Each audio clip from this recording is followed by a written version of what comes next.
বিশ্বজুড়ে আবারও আলোচনার কেন্দ্রবিন্দুতে কুখ্যাত অপরাধী জেফ্রি অ্যাপস্টেইন।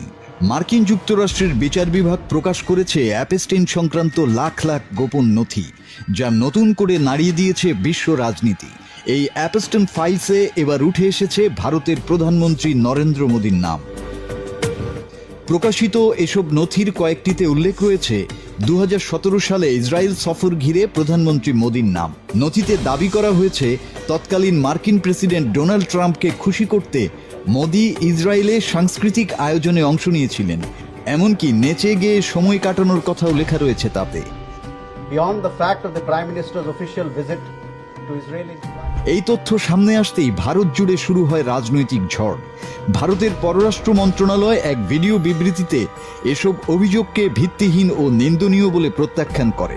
পররাষ্ট্র মন্ত্রণালয়ের মুখপাত্র রণধীর জয়সওয়াল বলেন, জেফ্রি অ্যাপস্টেইনের কথিত ইমেইলে মোদীর নাম থাকার দাবি একজন দণ্ডিত অপরাধীর কল্পনাপ্রসূত গালগল্প ছাড়া আর কিছুই নয়। এসব নথি আনুষ্ঠানিকভাবে যাচাই করা হয়নি বলেও দাবি সরকারের। তবে সরকারি ব্যাখ্যায় সন্তুষ্ট নয় ভারতের বিরোধী দলগুলো। কংগ্রেস এই ঘটনাকে জাতীয় লজ্জা বলে আখ্যা দিয়ে প্রধানমন্ত্রী মোদীর সরাসরি ব্যাখ্যা দাবি করেছে। কংগ্রেস নেতারা বলছেন, নথিতে একাধিকবার মোদীর নাম আসা নিছক কাকতালীয় নয়, বরং এতে ভারতের আন্তর্জাতিক ভাবমূর্তি প্রশ্নের মুখে পড়েছে। এদিকে অ্যাপস্টেইন ফাইলস শুধু ভারত নয়, নাড়িয়ে দিয়েছে আমেরিকাকেও।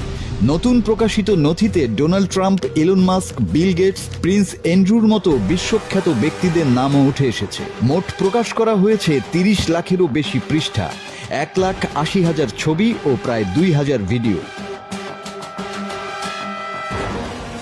2008 সালে অপরাধে দোষী সাব্যস্ত হওয়া অ্যাপস্টেইন 2019 সালে কারাগারে আত্মহত্যা করলেও তার রেখে যাওয়া নথিগুলো আজও রাজনীতি, ক্ষমতা আর নৈতিকতার অন্ধকার দিক উন্মোচন করে চলেছে।